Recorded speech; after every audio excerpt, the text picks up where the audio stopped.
Hey guys, this is OddOneGaming. This is going to be another Raid Shadow Legends video. So today, as we can see, I am on the Mrs. Ivy League Gaming's account because I wanted to make a video on this solo build that honestly I thought it was going to be a little bit easier than it actually is. So what I'm talking about is the fastest solo champion for the sake of Bommal 90. Like we all know there's variations out there, you know, you can do it with Helicat, you can do it with Samar, you can do it Crimson Helm, Templar, Lady Annabelle. It's one of the new ones that she's still, you know, she's she's definitely one of the faster ones, but I'm sorry guys, but the fastest one out there is actually Kyoku. So Kyoku is so amazing. It's all because of the, you know, the usual mechanic, the block damage. That's the mechanic that kind of makes you be able to do Bommal, especially on the harder levels, because those dread bombs just hit for too hard, and at the same time Bommal himself can hit pretty hard. So honestly, it's all about her A3. This one that puts block damage on herself for 3 turns. Even though she gets an extra turn, it's kind of like for 2 turns. But the thing that also makes it amazing is the A2. So this team, I've not came up with this build myself. I watched Hell Hades' video on it, and I'm gonna pin his video down below. And I also will want to mention the stats that he suggested in there. You know, there's different variations that you can use with different speed, lower speeds, but apparently it's more RNG. So I'm not gonna talk about the whole other testing that he's done. I just wanted to show exactly this build that I copied from Hell Hades. I tested out myself, and I actually made it work. And the whole idea is, this is a little bit of an endgame build. I mean, I'm on Ivy League Gaming's account, and she has endgame gear, she has endgame stats, and it was still difficult for me to hit the stats required.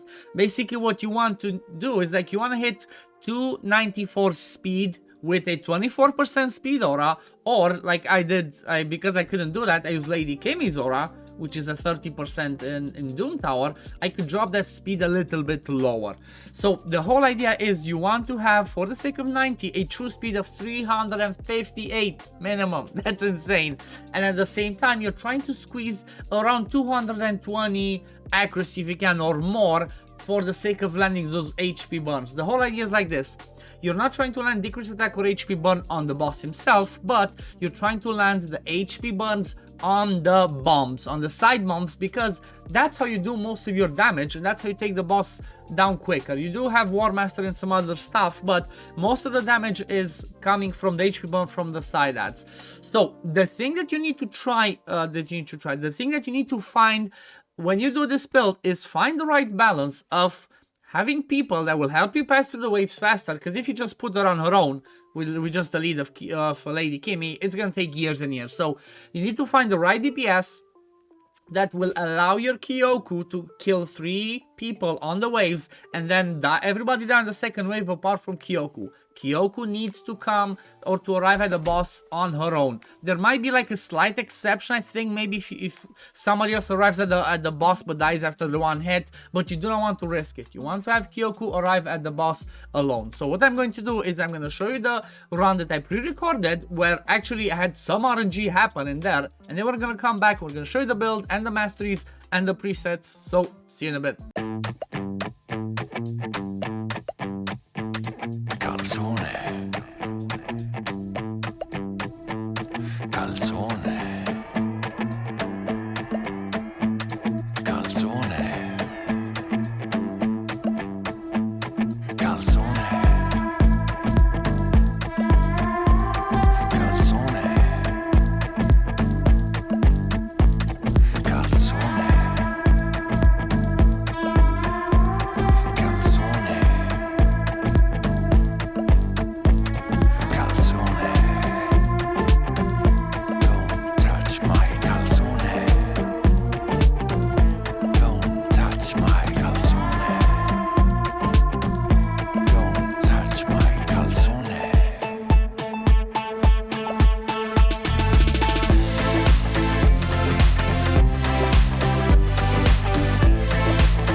So look at this. This one took 5 minutes and 49 seconds, which is actually nothing too crazy for the sake of 90 hard. I'm quite sure with the, finding the right DPS in there and finding the right tunes, and with maybe a good bit of good RNG, I could even take it down to 5 minutes. But the whole thing overall is you saw how amazing this worked on the boss part. So it's really important to follow certain presets because all the skills need to fall in the right spot, and you kind of need to land your HP burns at the right time, you need to land your block damage at the right time, and do all the right things at the right time, because otherwise it can go out of sync. As you noticed towards the end of the run, because we landed the HP burn, we landed the weak decrease attack, it became a little bit finicky, but we're still fine. But the RNG of this team, the RNG of Kyoku soloing, is only one thing. If you do land a 3% if you do get 3% in a good way for you of landing the decrease attack or the weaken on Bommal, that's where it can go out of tune. Or like if you land the HP burn, if you land the HP burn again, the boss gets an extra tick, but that's still a 3%. You saw that this is honestly the first time I run this team with Dark Elhane, and it just worked better. The reason why I chose Dark Elhane as a DPS is I tried with Herding, I tried with Fushan, I tried with Tranda. They were just killing the waves too fast. So you need a DPS that helps you a little bit on the waves, but they still die when you get to the boss part. So let's have a quick look at the presets that you did in there, and then we're gonna have a look at the builds. So when it comes to the other people, they can do whatever.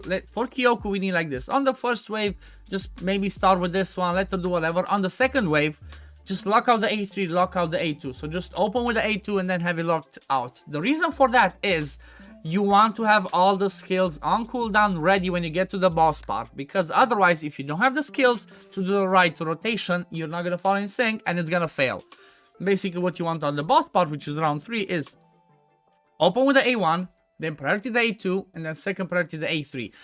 That way the HP burns will land at the right time, the block damage will land at the right time. So let's have a look at the builds now. Like I said, again, I'm mentioning this again, this is a pretty end game build. The only thing that you need, like on her, is a regen set. It might work with triple immortal, but it's not guaranteed, so regen set is the way to go. And you 100% want to have an A3 and A2 booked in there. I mean, to be fair, the A2 helps more with HP burn, but the A3 is kind of guaranteed because this is the one that makes it land into the right tune. So A2 maybe is not that big of a priority. Again, A1 not big of a priority for the sake of this build specifically.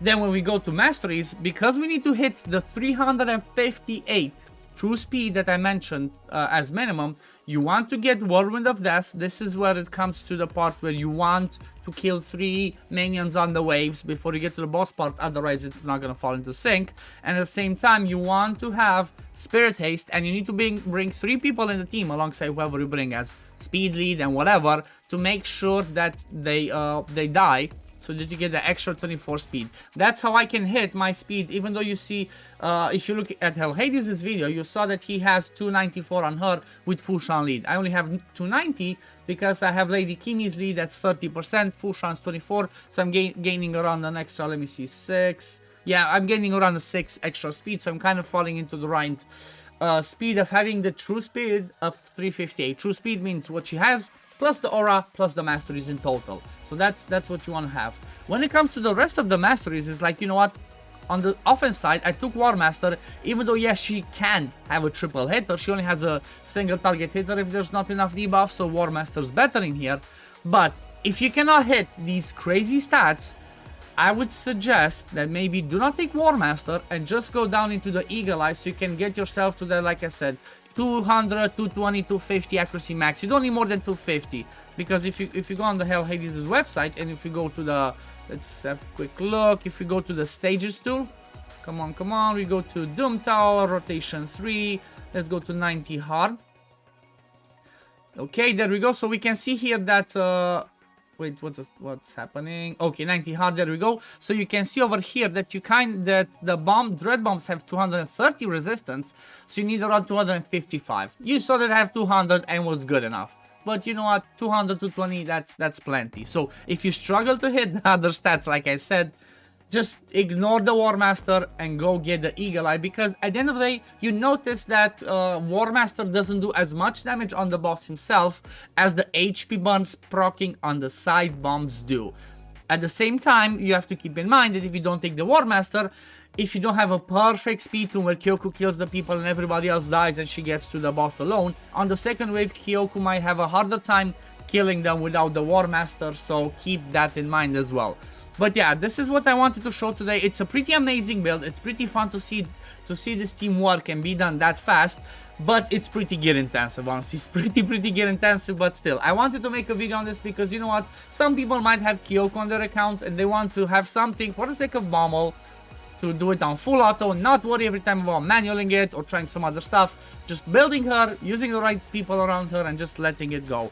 So again, like I said, I will post Hell Hades' video in the description and in my pinned comments. You can go check it out. On his video, you're gonna see all the other stats and the theory crafting that he's done with Saphira on that. And you know, you can maybe do the lore variations that he talks about if you cannot hit these crazy speeds. But yeah, this is gonna be for the video today, guys. If you do enjoy my content, don't forget to like and subscribe to help me grow my channel. And I'm gonna see you on the next one. Peace, love, take care everyone. Bye, guys.